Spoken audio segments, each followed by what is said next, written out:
Hello friends, இன்றைக்கி ஒரு சூப்பரான சைட் டிஷ்ஷோட வந்திருக்கேன். என்னன்னு பார்த்தீங்கன்னா காளான் பெப்பர் ஃப்ரை. இதை வந்து சாம்பாருக்கு, ரசத்துக்கு சைட் டிஷ்ஷாக வச்சுக்கலாம். இல்லைன்னா நீங்கள் இட்லி, தோசை, சப்பாத்திக்கெல்லாம் வந்து கொஞ்சம் தண்ணி ஊற்றி கிரேவி மாதிரி ஆக்குனீங்கன்னா அதையும் சைட் டிஷ்ஷாகவே யூஸ் பண்ணிக்கலாம். சூப்பராக இருக்கும். இப்போ எப்படி செய்கிறதுன்னு பார்க்கலாம். வெல்கம் டு கீஷு சமையல். ஃப்ரெஷ்ஷான காளானை நல்லா உப்பு போட்டு தண்ணியில் நல்லா வாஷ் பண்ணிக்கோங்க. அப்போ அந்த மேலே உள்ள அழுக்கு, அந்த கருப்பு எல்லாமே போயிடும், நீட்டாக க்ளீன் ஆகிடும். அதை எடுத்து உங்களுக்கு எந்த ஷேப்பில் வேணுமோ கட் பண்ணி எடுத்து வச்சுக்கோங்க. 2 தக்காளி 2 வெங்காயத்தையும் கட் பண்ணி வச்சுக்கோங்க. இப்போ கடாயில் எண்ணெய் சேர்த்துட்டு ஒரு தாராளமாக 3லேருந்து 4 ஸ்பூன் அளவுக்கு எண்ணெய் சேர்த்துக்கோங்க.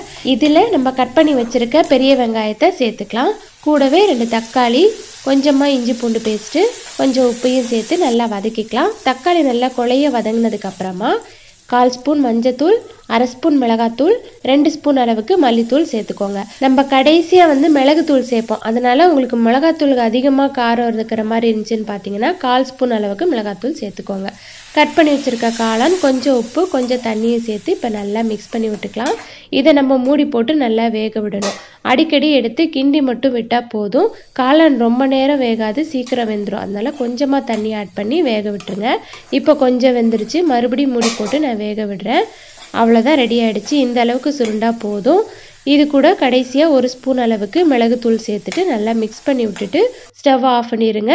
தேவைப்பட்டால் கொஞ்சமாக கொத்தமல்லி இலையும் தூவி விட்டுக்கலாம். இதை வந்து நீங்கள் உப்பு சாம்பாருக்கு வச்சு சாப்பிட்டிங்கன்னா சைட் டிஷ்ஷாக சூப்பராக இருக்கும். ரசத்துக்கும் நல்லாயிருக்கும்.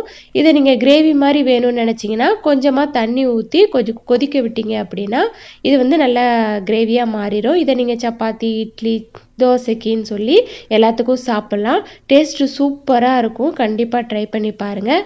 ரசித்து சமைங்க, ருசித்து சாப்பிடுங்க. இந்த வீடியோ பிடிச்சிருந்தா லைக் பண்ணுங்கள், ஷேர் பண்ணுங்கள், சப்ஸ்கிரைப் பண்ணுங்கள். தேங்க்யூ.